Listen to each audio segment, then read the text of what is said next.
Bonjour à tous, bienvenue dans ce webinaire sur la gestion des talents, les Asperger.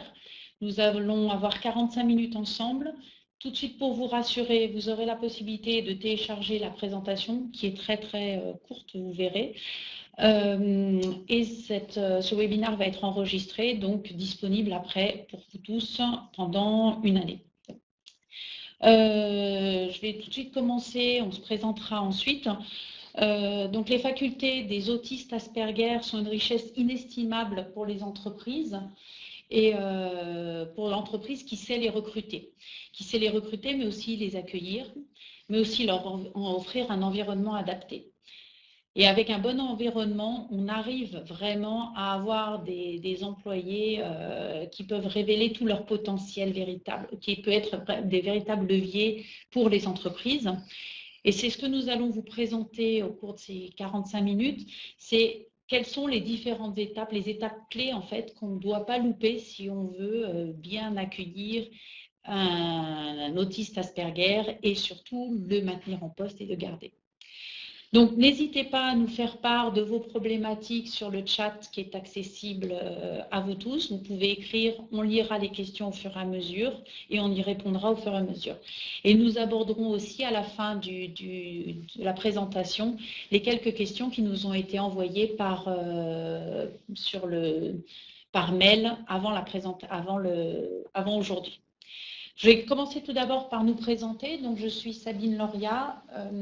Je travaille dans les ressources humaines. J'ai travaillé 20 ans en RH et 2 ans en tant que DRH. Et maintenant, je suis plutôt orientée sur l'intrapreneuriat social et responsable aussi d'un master en ressources humaines. Et je vous partagerai aussi des expériences qu'on a pu vivre dans le domaine avec des autistes Asperger dans l'entreprise. Et je vous présente Laurence Sirac. Donc, moi, c'est Laurence. Donc, je suis coach et thérapeute. Je suis spécialiste de l'accompagnement des profils atypiques. Je suis également directrice de programme dans une formation qui est spécifique pour les Asperger. Et je suis moi-même diagnostiquée dans un CRA. Donc, je connais bien la problématique. J'ai une réussite plutôt exemplaire au niveau professionnel, donc ce qui me permet de voir un petit peu quels sont les écueils à travers lesquels je suis passée. Voilà, donc on va commencer tout de suite dans le vif du sujet. Peut-être ce qui me paraît important, c'est de redonner une petite définition du sujet, de savoir de quoi on parle. Donc simplement pour resituer, donc le syndrome d'Asperger, ce n'est pas une maladie, ça c'est très important puisque ça ne se soigne pas. On est ici face à un trouble neurodéveloppemental qui affecte le cerveau, donc, et ça se traduit par des difficultés de perception sensorielle principalement. Et ça entraîne aussi des difficultés d'interaction sociale. Donc, on va voir un petit peu comment ça se traduit après dans le monde de l'entreprise, dans le monde du travail. Mais c'était important de remettre le contexte. On va utiliser, nous, tout au long du webinaire, le terme Asperger, même si depuis le DSM-5 en 2013, ça a disparu. Il y a eu un abandon des catégories au profit d'une unique appellation au niveau du spectre, qui est basée sur une qualification de l'intensité des troubles. Ce qui est important, c'est qu'on parle vraiment d'un spectre autistique. Donc, il peut y avoir des cas relativement lourds et des cas qui sont parfaitement fonctionnels. Et aujourd'hui, on va parler de l'ensemble de ces catégories. Voilà, donc on va passer les 3 étapes clés en entreprise. Donc, le recrutement, l'embauche et le maintien. Donc, on va commencer par le recrutement, donc très en amont.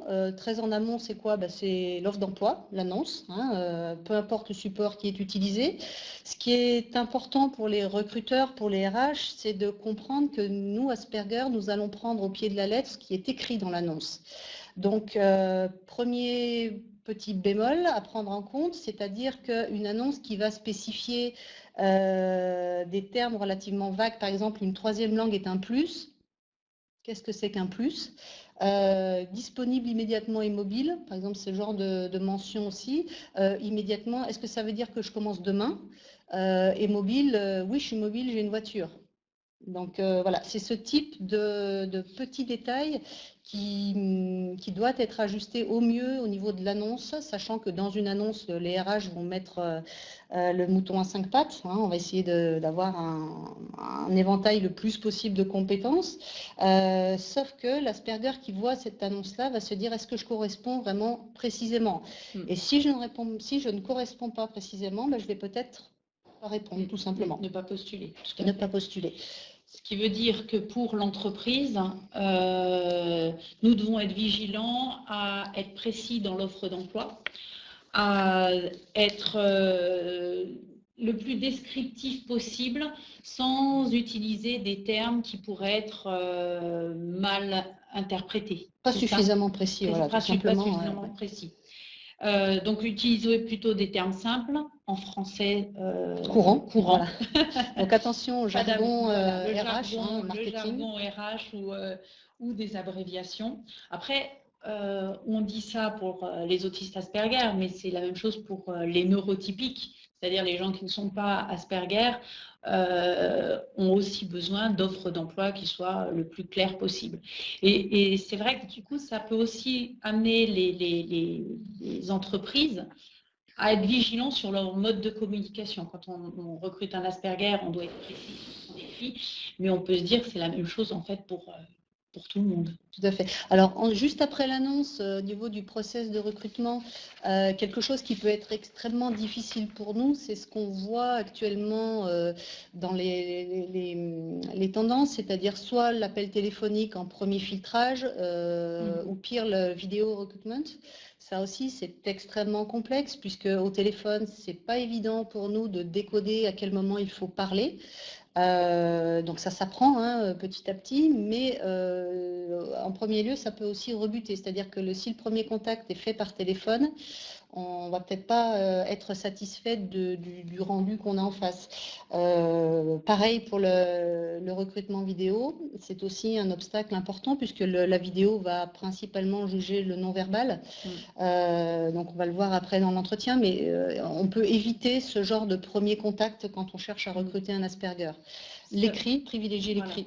Ça veut dire que toi, tu préconises qu'on contacte plutôt les personnes par écrit. Sur le CV, on peut s'attendre à ce qu'il y ait un mail. Donc, bien utiliser ça pour cadrer surtout l'étape d'après. C'est-à-dire que si le profil m'intéresse, voilà, qu'est-ce que je vais en faire? Je vais pouvoir le convoquer, etc. Donc, bien privilégier l'écrit parce que là, c'est important. Donc, ça veut dire que quand on convoque la personne à l'entretien, on utilise l'écrit, on donne le plus d'informations claires et précises sur la date, le lieu de l'entretien, des personnes qui seront présentes aussi. Oui, aller même un peu plus loin dans les informations sur la signalétique, tout simplement. Être convoqué au bâtiment B, ça veut dire qu'il est entre A et le C, mais il suffit que le bâtiment ne soit pas logiquement placé entre le A et le C pour que ça puisse poser des difficultés supplémentaires. Tout à fait. Donc, le plan d'accès, s'assurer que la personne ait bien compris, ça c'est un plus. J'imagine préciser la durée de l'entretien. La durée, avec qui, les contextes. C'est sûr que si on reçoit une convocation d'une personne et qu'on arrive à l'entretien et qu'il y a, comme il y a souvent 3 ou 4 personnes en face, c'est assez déstabilisant.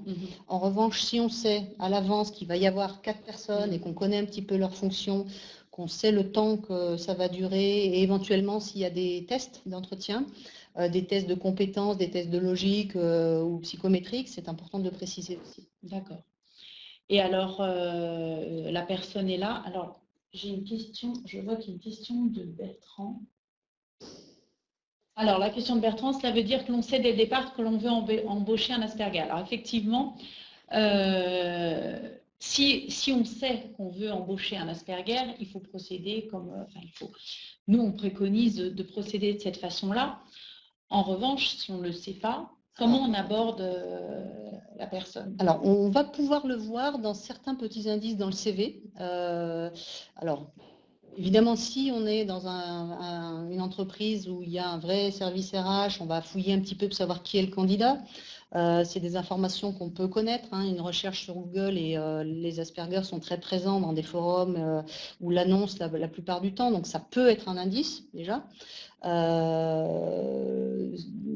Des indices aussi au niveau des centres d'intérêt dans le CV peuvent être indiqués. On a aussi des candidats qui peuvent l'indiquer directement sur le CV. Hein, ça, c'est ce que moi j'invite à faire. Alors, ça demande une certaine démarche aussi, puisqu'il faut déjà qu'il y ait une acceptation de la différence. Voilà, ça c'est un accompagnement qui peut se faire au niveau du candidat. Mais l'indiquer simplement sur le CV, bénéficiaire d'une RQTH, handicap non visible, voire même syndrome d'Asperger, peut être un plus. D'accord. Voilà, on a répondu à la question de Bertrand, merci de le confirmer. Donc on a parlé de l'offre d'emploi, on a parlé de la convocation. Maintenant, la personne est dans l'entreprise. Comment doit-on agir? Enfin, quelles sont les difficultés en fait pour la personne Asperger? Alors pour les RH, ce qui est important de comprendre, c'est qu'il y a un effort à faire au niveau de l'adaptation du discours habituel ou de l'entretien du format habituel. La plupart des entretiens d'embauche vont chercher à cerner tout ce qu'on appelle les soft skills, vont être basés sur des questions qui sont le plus larges possible et qui laissent la parole au candidat pour savoir comment il se débrouille, quelle est sa part de créativité, de répartie, etc. Or là, on a des profils en face qui justement ne fonctionnent pas comme ça. Donc, adapter son questionnement, par exemple, avec des questions fermées. Le type de questions à éviter, c'est parlez-moi un petit peu de votre parcours. Ça veut dire qu'ils ont des difficultés à parler d'eux? Pas forcément. Par contre, quand on me demande quel est mon parcours, est-ce que je vous démarre petite enfance et je vous fais jusqu'à avant-hier, quel choix je fais? Ça me met peut-être dans une difficulté de choix. Donc ça, simplement lui demander quelles sont les dernières tâches que vous avez réalisées, comment s'organisait la mission, auprès de qui vous deviez rapporter votre travail, voilà, ça c'est beaucoup plus fermé. Des questions à éviter du type où vous voyez-vous dans 5 ans? Oui. Je me vois à Marseille parce qu'il y a du soleil et c'est ça. Voilà, c'est des choses sur lesquelles on peut avoir une réponse qui est complètement à côté de la plaque, alors qu'il suffisait juste en amont de bien préciser la question et de s'assurer que la personne le comprend et va répondre adéquatement. D'accord.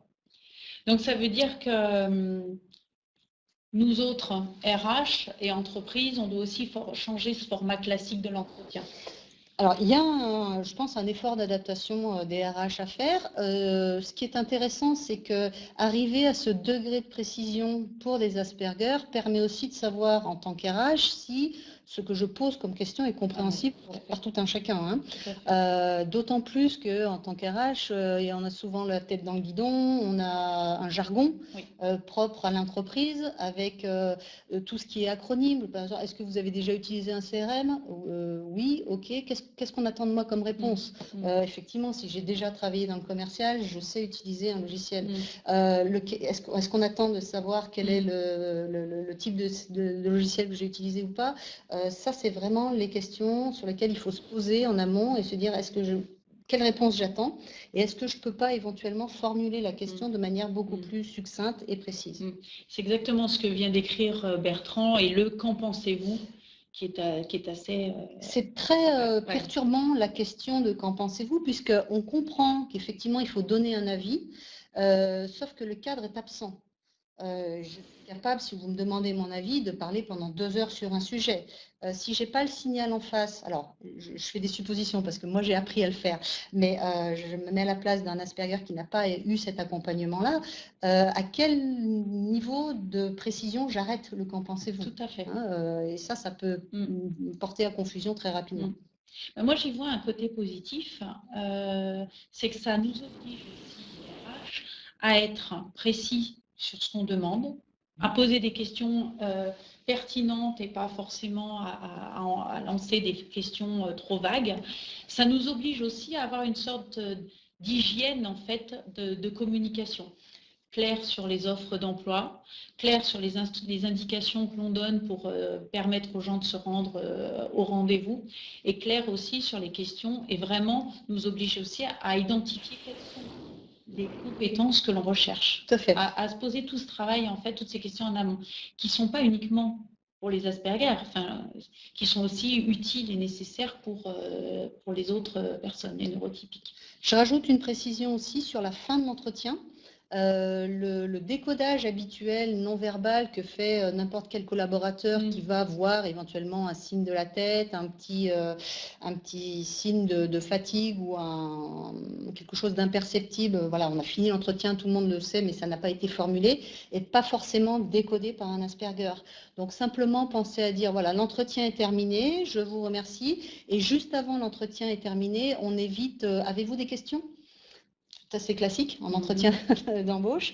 Avez-vous des questions? Parce que là, l'Asperger va avoir un demi-million de questions et ça peut durer encore 1h30, quoi. D'accord. Voilà, donc avez-vous des questions sur le poste qui a été proposé? Avez-vous compris l'étendue de la mission? Est-ce que vous avez besoin de précisions supplémentaires sur le lieu, l'équipe ou peu importe? Encore une fois, question fermée. D'accord, ça c'est important. Alors, on a sélectionné notre candidat. Ça y est. L'embauche.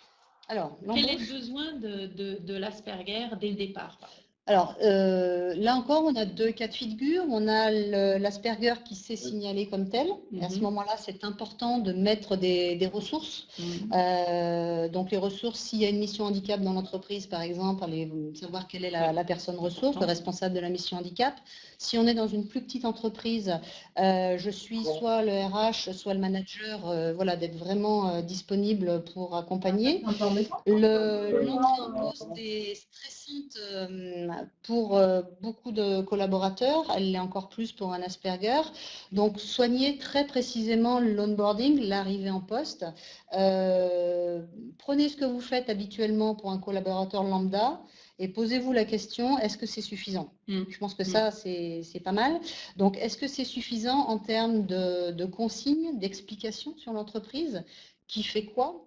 Des choses aussi très informelles sur les habitudes des collaborateurs, les pauses. Aussi, hein. Qu'est-ce qui est attendu généralement? Est-ce qu'il y a 15 minutes de pause par personne? Est-ce qu'il y a une pause du midi? Est-ce qu'on mange sur place? Est-ce que tout le monde mange à l'extérieur? Si on mange sur place, est-ce qu'il y a un micro-ondes? Pas de micro-ondes? Tout ça, la partie cocooning est très très importante. Donc sur l'accueil. Ouais.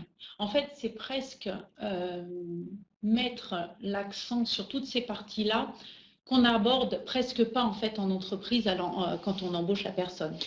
Quand on dit il y a X jours de congé, mais on ne va pas parler des pauses, on ne va pas tellement insister sur la restauration à part dire il y a une cafette accessible.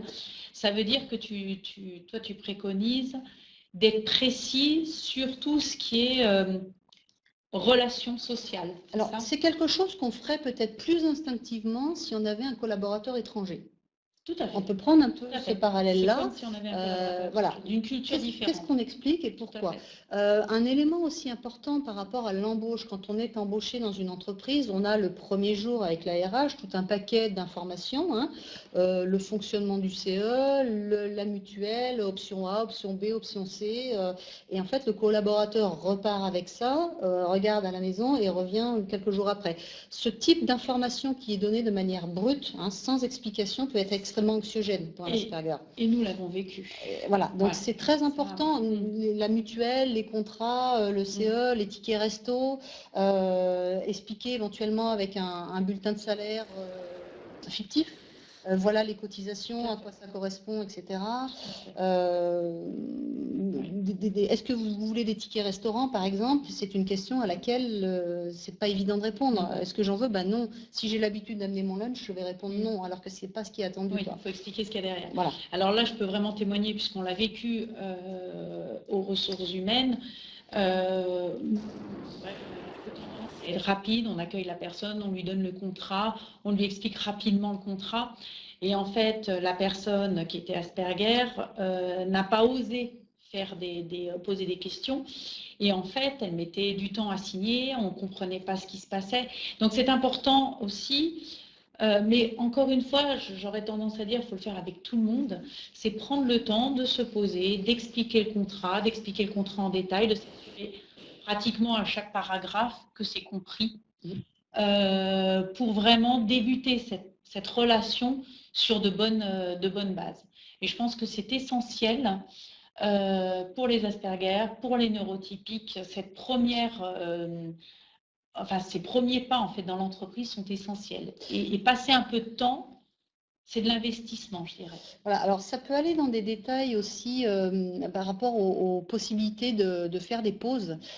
S'il y a des lieux qui sont un peu isolés ou si, à contrario, on a un bureau qui est au 8e étage et qu'il faut sortir pendant 20 minutes avant d'accéder à l'extérieur, ça a expliqué que c'est OK, que le collaborateur peut aller se ressourcer éventuellement à l'extérieur. L'utilisation des badges également, d'expliquer que les badges sont nécessaires pour ne pas qu'il y ait d'intrusion extérieure, mais que ce n'est en aucun cas un flicage des parcours de la mobilité du collaborateur. Ça, dans les grandes entreprises, c'est quand même important d'avoir ces notions-là. Quelle est l'utilité d'un badge, par exemple, est-ce que c'est pour vérifier à quelle heure je suis là et où je vais, ou est-ce que c'est simplement à titre identitaire et faire partie d'un groupe? Ce que tu veux dire, c'est que ça peut être mal compris. Mal compris ou alors interprété de manière qui puisse être un petit peu spécifique. D'accord. Voilà. Alors là, on a fait le premier jour l'accueil. Maintenant, on va faire l'arrivée en poste et là, on va avoir le manager. Donc, ce qui est très important, c'est de former le manager. Donc là, c'est le rôle de RH. Si effectivement, le collaborateur a signalé qu'il était Asperger, on se rappelle que ça fait partie des handicaps invisibles. Donc, a priori, rien ne peut être détecté comme ça, si ce n'est peut-être quelques petites tics-tocs ou autres gestuelles un petit peu surprenantes, mais pour certains, rien ne se voit. C'est-à-dire, si vous prenez mon exemple là que vous voyez, à l'extérieur, ça ne se voit pas. Donc, c'est très important de prendre conscience que c'est un handicap invisible et qu'il y a des aménagements à proposer si nécessaire. Encore une fois, on parle d'un spectre. Il est possible que ce ne soit pas nécessaire, mais tout au moins informer le manager que, attention, il y a un collaborateur qui arrive avec peut-être des besoins spécifiques. Donc là, le manager, au niveau du profil de poste et des missions à prendre en compte, la difficulté principale va être dans le degré de précision des missions, notamment l'enchaînement des tâches. Alors, on va prendre un exemple tout bête. Quand dans une entreprise, on va gérer les plannings sur Outlook, on va avoir, au bout d'un certain moment, plusieurs réunions Outlook qui vont se mettre automatiquement dans l'agenda du collaborateur, avec parfois des réunions qui se chevauchent. Typiquement, c'est une situation qui pose problème à un Asperger, puisque ça va être difficile de mettre une priorité en fonction des réunions. Donc là, c'est le rôle du manager spécifiquement de dire, voilà, j'ai besoin que vous soyez présent à cette réunion, même si vous avez été invité, parce qu'une invitation à Outlook, c'est pareil, est-ce que je suis invité, convoqué? Pas très précis non plus. Donc c'est vraiment le rôle d'accompagnement du manager, de veiller à ce que l'agenda Outlook soit correctement compris par le salarié Asperger.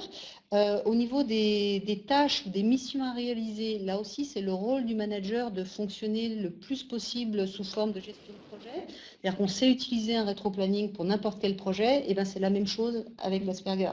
C'est-à-dire que la tâche, elle doit être réalisée à tel moment, rendue, il y a un livrable, qu'est-ce qu'il y a juste avant en termes d'étapes, comment j'accompagne mon collaborateur pour qu'il puisse rendre ce qui est demandé, etc. Alors, des petits exemples pour illustrer. Imaginons qu'on soit dans un service marketing et on demande au collaborateur Asperger, est-ce que tu peux me faire une recherche sur le produit Tartampion? Ce qui est attendu par le manager, c'est peut-être une note de synthèse de 2-3 pages sur le produit avec ses spécifications, etc. Ce qu'un Asperger va entendre, il va taper le produit, il va voir qu'il y a 380 000 entrées sur Google et il va aller voir les 380 000 entrées. Si on ne lui dit pas, il me faut tel degré de rendu et ça peut durer tant de temps, c'est une mission qui peut prendre une semaine, 3 mois, 1 an. Voilà.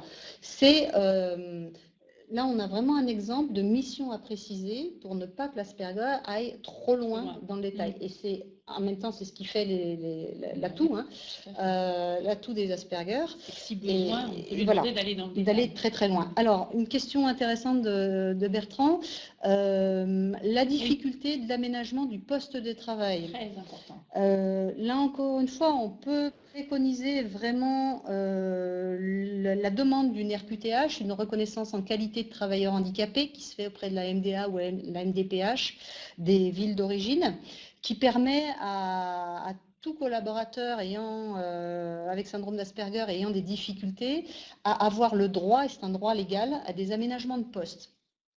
Par exemple, l'open space est effectivement quelque chose qui pose problème, mais ça se résout très très bien avec, par exemple, des paravents mobiles, des casques anti-bruit et quelque chose qui cloisonne un petit peu l'environnement. On n'est pas obligé de refaire tout le plateau, quoi.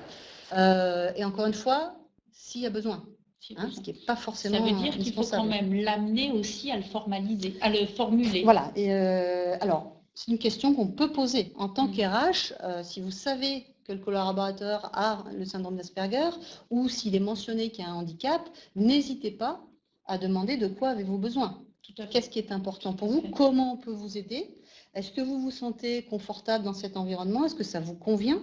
Est-ce que vous voulez qu'on change quelque chose? Et là, normalement, vous aurez des réponses très précises.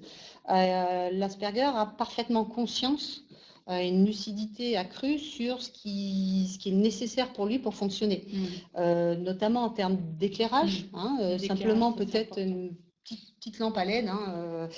Moi, c'est la première chose que j'ai demandé quand j'ai vu les gros blocs de néon. J'ai dit j'ai besoin d'un petit éclairage un peu plus pour ne pas être aveuglé tout simplement. Donc le bruit, l'éclairage, les odeurs aussi.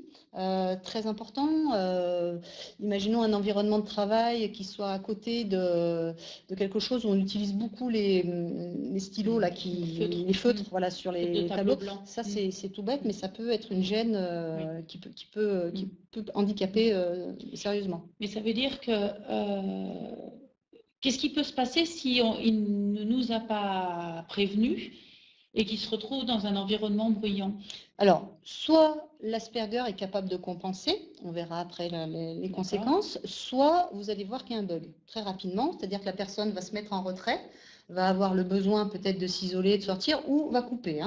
Ça, c'est aussi un signe distinctif. Quand vous voyez qu'une personne que vous pouvez soupçonner éventuellement être porteuse du syndrome, quand vous voyez que ça coupe et que c'est pas là, c'est une faculté qu'on met en place très rapidement pour ne pas être porté. C'est vraiment dans sa bulle. Ça veut dire qu'il faut qu'on prévienne quand même l'environnement de travail, qu'il puisse être vigilant et réagir de façon Ça peut arriver très fréquemment dans les réunions, il y a plusieurs personnes. Les réunions, c'est quand même extrêmement complexe. Voir aussi que le manager puisse s'assurer que le collaborateur ait bien compris quelle était l'importance des informations données en réunion. On sait très bien que dans une réunion qui dure 2 heures, il y a 10% à retenir. Sauf que, où placer les 10%?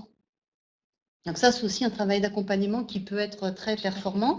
Éventuellement, briefer le collaborateur sur ce qu'on attend de lui. Est-ce que j'attends que tu interviennes ou est-ce que vous laissez parler d'autres personnes et éventuellement, quand on vous demande votre avis, voilà. Les tours de table aussi, présentez-vous. Jusqu'à quel niveau je vais, simplement dire le nom, prénom, le poste, c'est suffisant. Et donc, si on revient à l'aménagement du poste, quand on voit effectivement qu'un collaborateur est en retrait, en repli, alors là, c'est pareil pour tout le monde. Je veux dire, en tant que manager, soit on voit pas, mais si on voit, on peut simplement poser la question. C'est pas parce qu'on est Asperger qu'on n'est pas en mesure de répondre à des questions.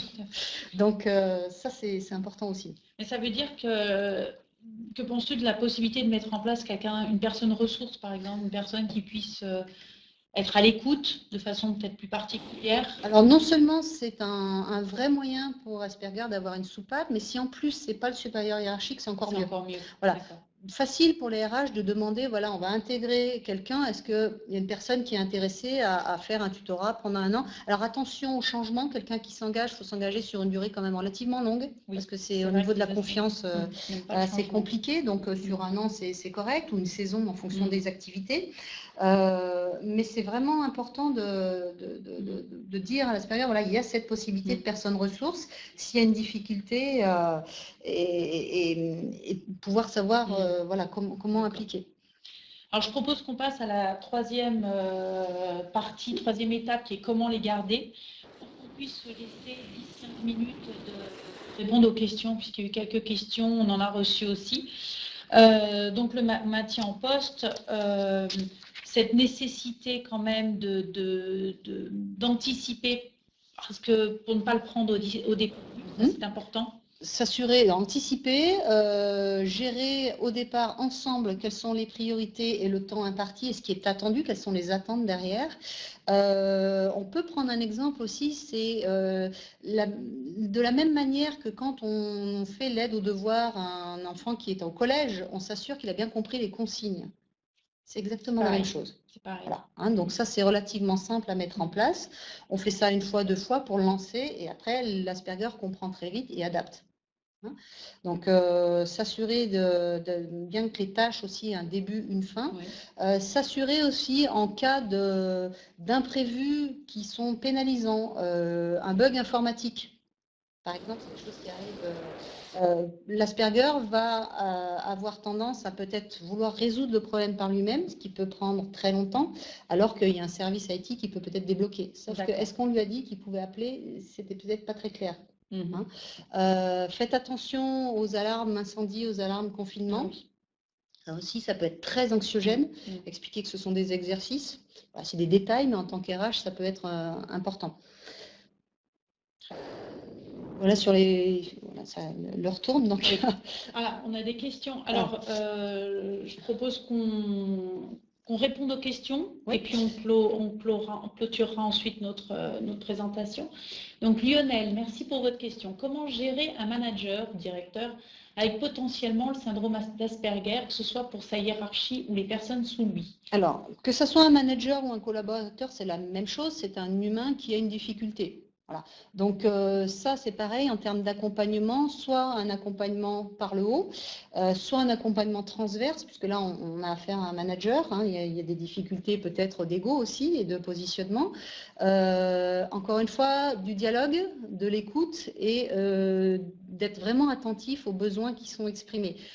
Alors après, éventuellement, si on voit que le manager bloque sur l'acceptation, et ça revient à la question de Bertrand au préalable, si on voit qu'il y a un blocage au niveau de l'acceptation de la différence, si c'est difficile d'en parler, etc., là, il ne faut pas hésiter à faire appel à du job coaching, une personne qui est spécialisée dans l'accompagnement et qui va permettre d'aller vers l'acceptation de cette différence. On a souvent, c'est souvent relié à un problème d'estime de soi, hein.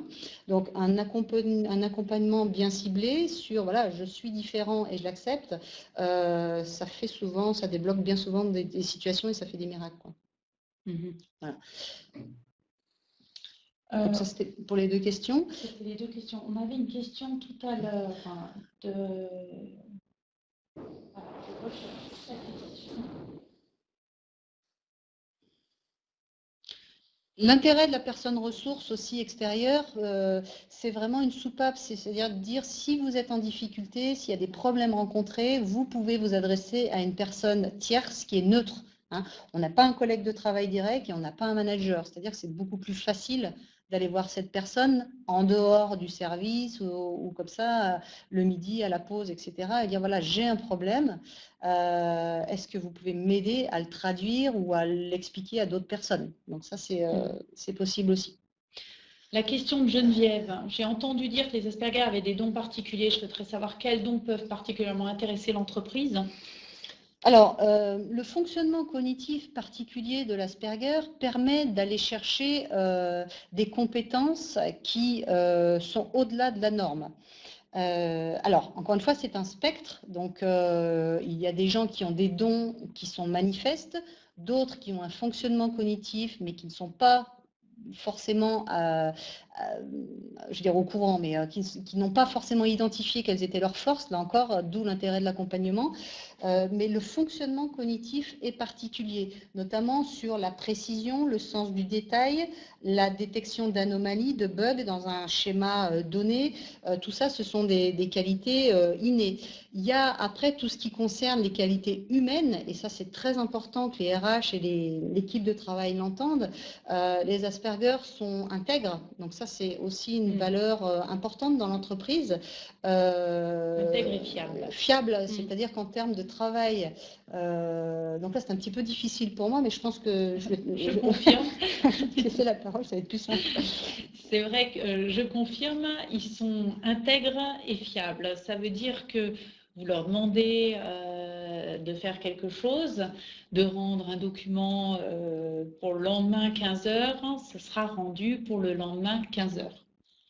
Et ça, c'est vrai que j'avoue, pour travailler avec des Asperger au sein de l'entreprise, c'est un vrai atout. C'est même presque, ça soulage parce qu'on se dit, le travail sera fait. Il y a une vraie fiabilité, il y a le sens du détail, de la rigueur, le respect des consignes aussi. Alors, alors là, en plus, en France, on est très très fort pour aller au-delà des consignes ou en faire le moins possible ou essayer de gruger tant qu'on peut. Ça n'arrive pas avec un collaborateur Asperger. Et ça, c'est quand même une valeur importante, notamment en termes d'efficacité et de rentabilité. Donc là, je vais être dans une logique économique, mais ce qui est intéressant avec un collaborateur Asperger, c'est que vous allez avoir un travail qui va être mieux fait la plupart du temps, rendu tel que au-delà de la norme, hein, c'est-à-dire que le juste passable ou conforme aux attentes, ça n'existe pas, et on peut aller un petit peu plus loin que quelque chose qui serait demandé à un collaborateur neurotypique, c'est-à-dire aller dans le sens de la précision du détail, encore une fois en précisant bien sa demande. Oui.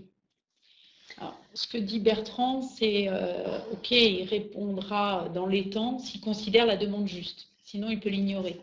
Alors là, moi, je renvoie la question en tant qu'Asperger, c'est-à-dire que s'il m'arrive de ne pas répondre, on prend l'hypothèse que je ne réponds pas parce que je ne considère pas juste, j'aimerais que la personne en face de moi qui a formulé la question à laquelle elle n'a pas eu de réponse s'interroge aussi. Qu'est-ce qui fait si je demande quelque chose que la personne Asperger en face de moi ne répond pas à ma demande ?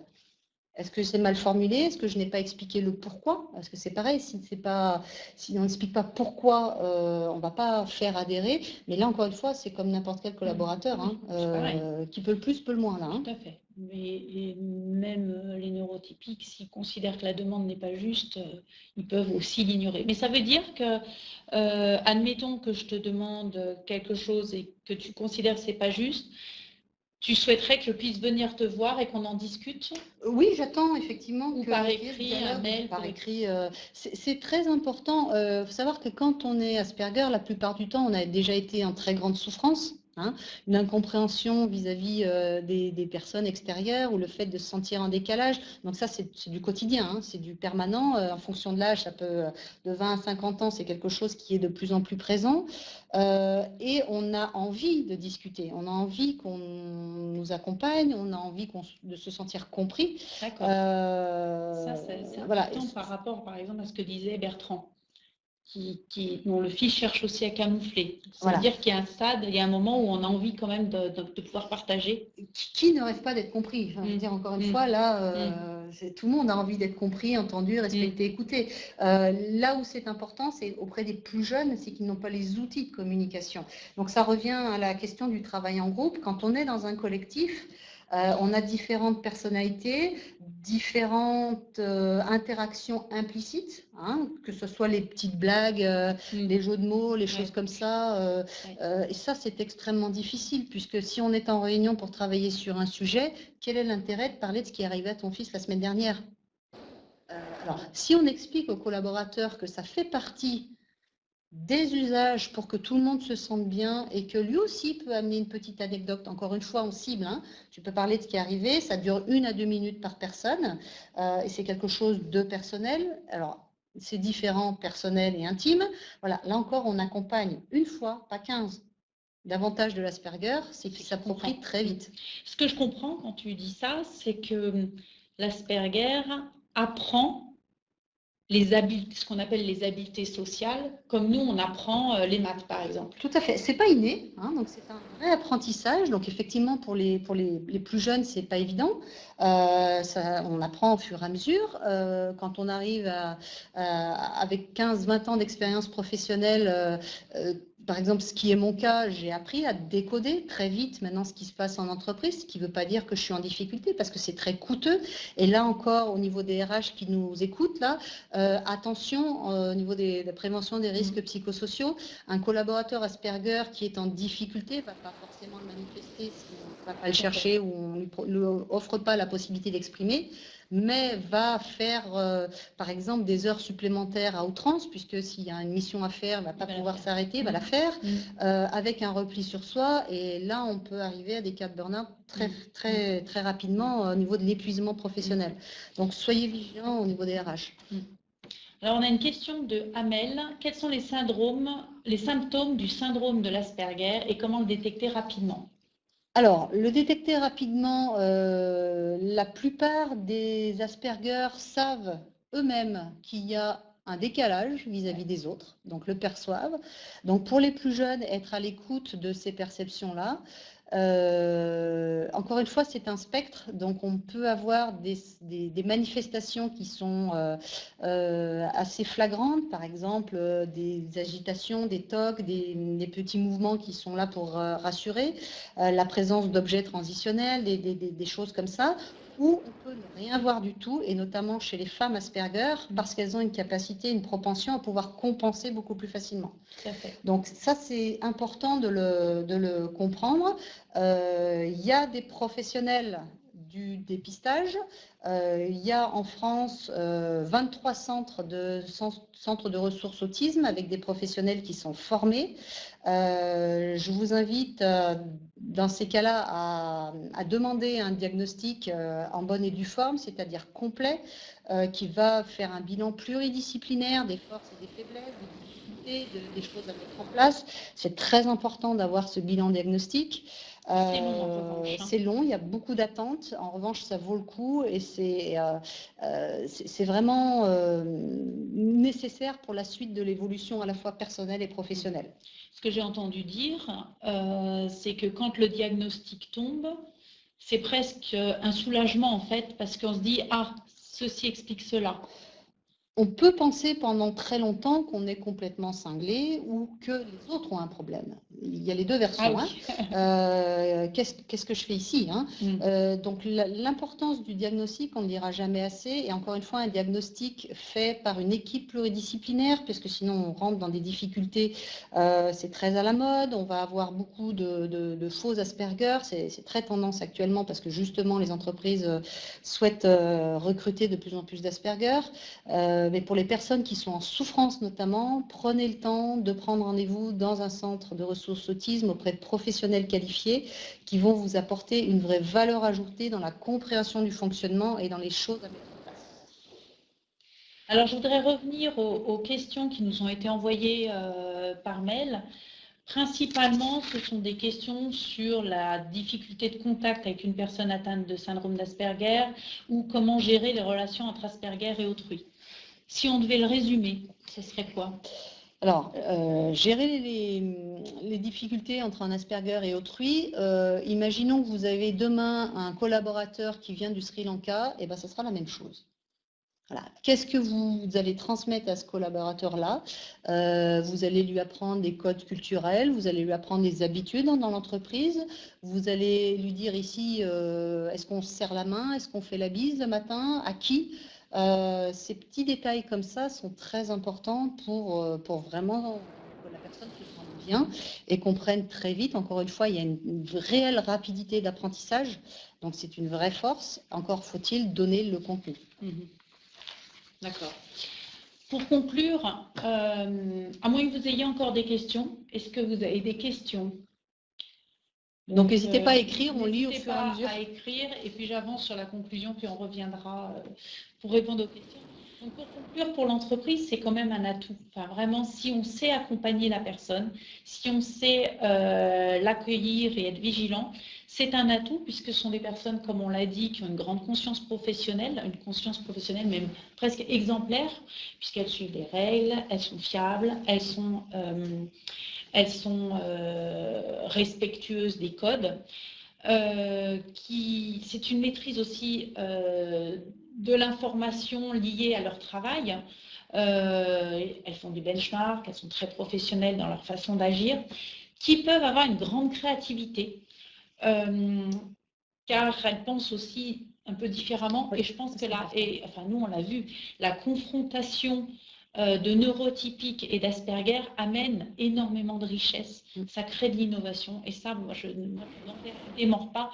Mais c'est comme tu disais, si on intègre quelqu'un d'un autre pays, ça crée de la richesse. Tout à fait. Ils ont un sens de l'analyse, de la précision et du détail qui est extrêmement intéressant. Et c'est vrai qu'on peut leur demander de faire des travaux de recherche qui pourraient pour nous sembler fastidieux. Pour eux, ce serait presque du bonheur, je dirais. Ce sont des personnes qui ont une très bonne mémoire, patience et persévérance et un franc-parler. Donc on peut le voir de façon négative, mais ça permet aussi de remettre en question, de poser les bonnes questions en entreprise et du coup d'accepter aussi de se remettre en question.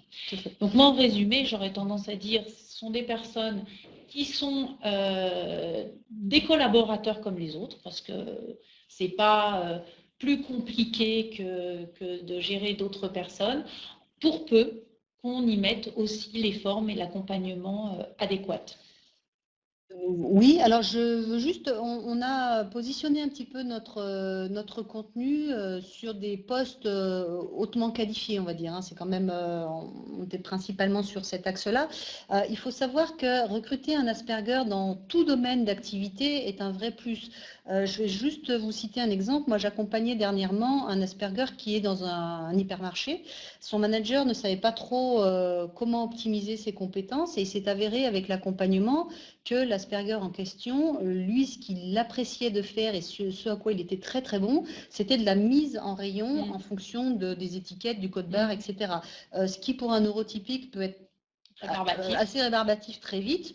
Là, pour l'Asperger, le côté répétitif était pleinement satisfaisant. Il savait quel était son poste, c'était parfaitement décrit et on a trouvé une réciprocité de satisfaction très très vite. Donc, à tous les niveaux de l'entreprise, ça peut être un plus. Alors, on a une question de Hamel pour la RH. Comment remonter un soupçon du syndrome chez le manager?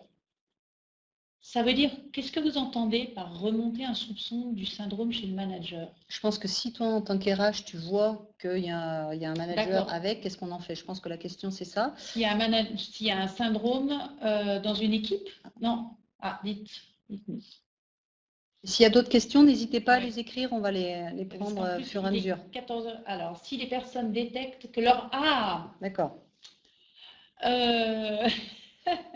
Alors, comment le dire au manager? C'est pas évident. Dans l'évaluation annuelle, je pense que le N+1 du manager peut amener avec tact et délicatesse à faire comprendre les difficultés au niveau des interactions avec les équipes.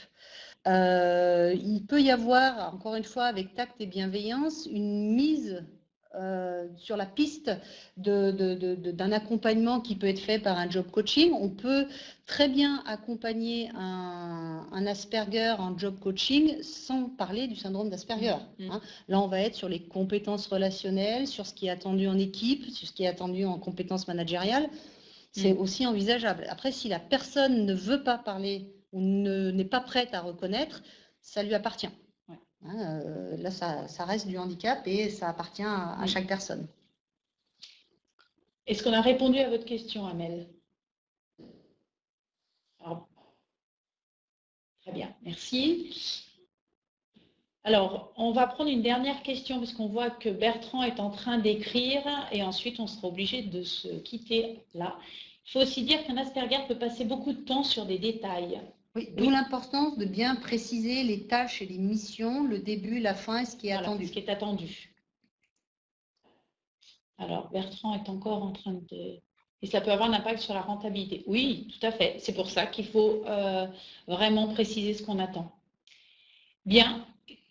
Est-ce que c'est bon pour vous? Merci beaucoup. Merci à tous d'avoir participé à ce webinaire. Donc, je vais juste fermer la présentation qui n'avance plus. Je vous remercie. Donc, s'il y a des questions par la suite, je pense qu'on est contactable. Vous avez nos coordonnées dans le poste. Enfin, vous allez nous trouver si vous nous cherchez. Donc, n'hésitez pas à envoyer des questions par la suite. On répondra au maximum. Voilà. Merci à tous. Merci pour vos questions et votre participation active. C'était très agréable de pouvoir échanger comme ça en direct. Pas facile comme exercice. Pas facile pour Laurence. Voilà. Merci à tous. Au revoir. Au revoir à tous.